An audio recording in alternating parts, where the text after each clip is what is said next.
When I was a coal miner, we used to have a saying, he who dies with the most toys wins.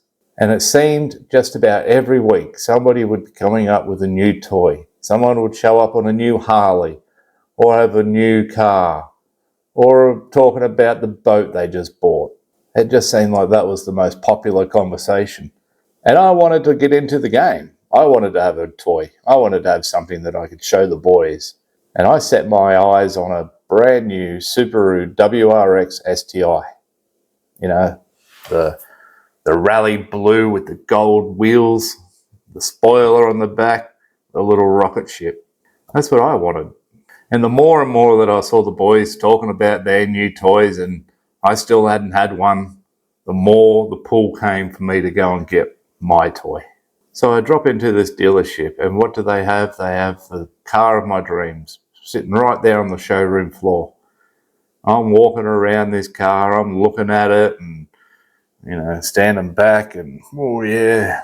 Next thing, a car salesman shows up and he's talking about the car. It's got this much horsepower and its turbo's this big and it goes from 0 to 100 this fast and it has this security. You know, he's going through the spiel. And I'm nodding along like I know exactly what he's talking about, but in reality, I had no idea. I got no clue whatsoever about anything about cars. And then he starts asking me some questions. Oh, what do you do for a living? Blah, blah, blah. And when he found out that I was a coal miner, I'm pretty sure he was thinking, got a sale here, coal miner in the bag. So he takes me into his office and we start doing a deal. And again, everything that he was saying was just going over my head. All I wanted to know was, how much money do I need to give you today to have that car? So he told me that I needed to come up with $5,000. I get back to work, I start telling all the boys, got a Superu WRX. And then you get the usual questions of, oh, how much did you pay for that?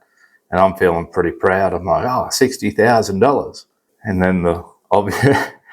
then the boys all start ripping into me. You got ripped off. They took you for a ride, didn't they? How long have you got the loan for? All this type of questions. What's your interest rate? No, they saw you coming a mile away, young fella, they used to say to me. But I didn't care. I could afford to splurge on an expensive car. Why not? Now, I love that car. That car was absolute awesome to drive. All-wheel drive, it hugged the road like nothing else. The car repayments were, like I said, rather manageable or not a problem. But here's some hidden costs that I didn't know about. Each one of those tyres on that car cost $500 each. So it had $2,000 worth of rubber on it.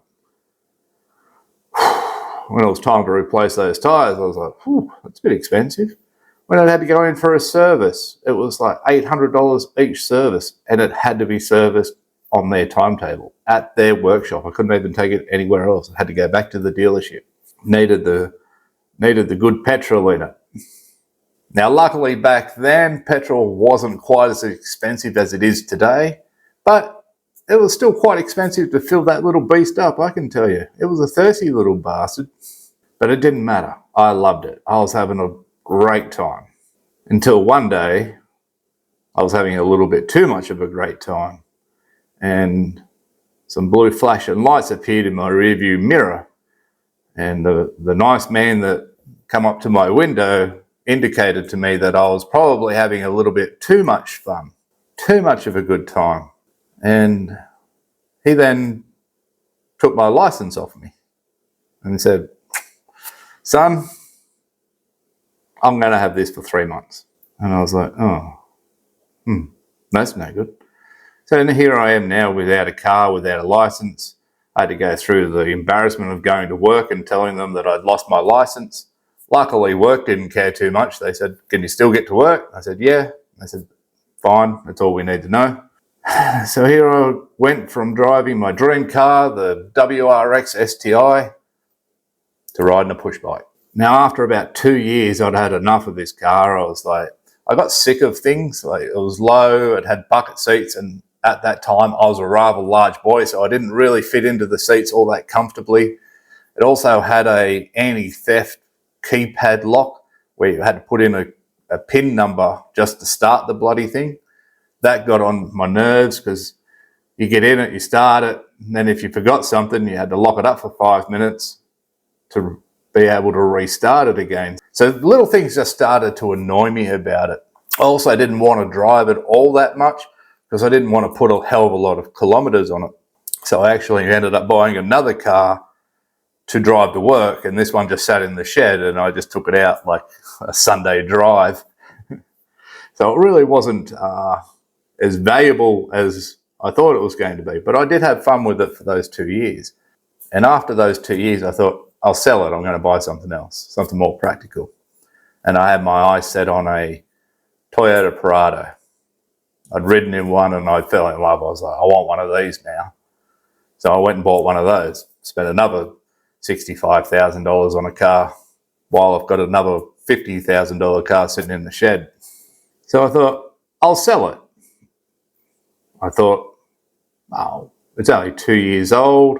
It's only got like 23,000 kilometers on it. It's reasonably new. It's got all new tires on it. It's regularly serviced. I should be able to get $40,000 for this car. Easy, I thought. But nobody actually put in a solid offer. I would get offers of anywhere between 25 and 28. But then when it was time to actually pony up the money, nobody had the money. So I went, oh, what am I going to do? What am I going to do? I'll put it in the auction. So I took it down to the auction place. Now, remind you, at this stage for like the last 3 or 4 months, I've been paying off 2 cars. So I said to him, fine, I'll sell it to you. So I sold it to the auction house for $23,000.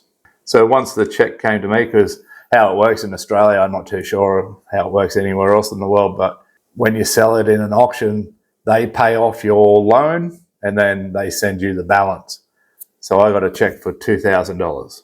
Now, if I was to add up all the costs, like paying the interest off, I'd already paid off $30,000 off it. I already put 2 sets of new tires on it.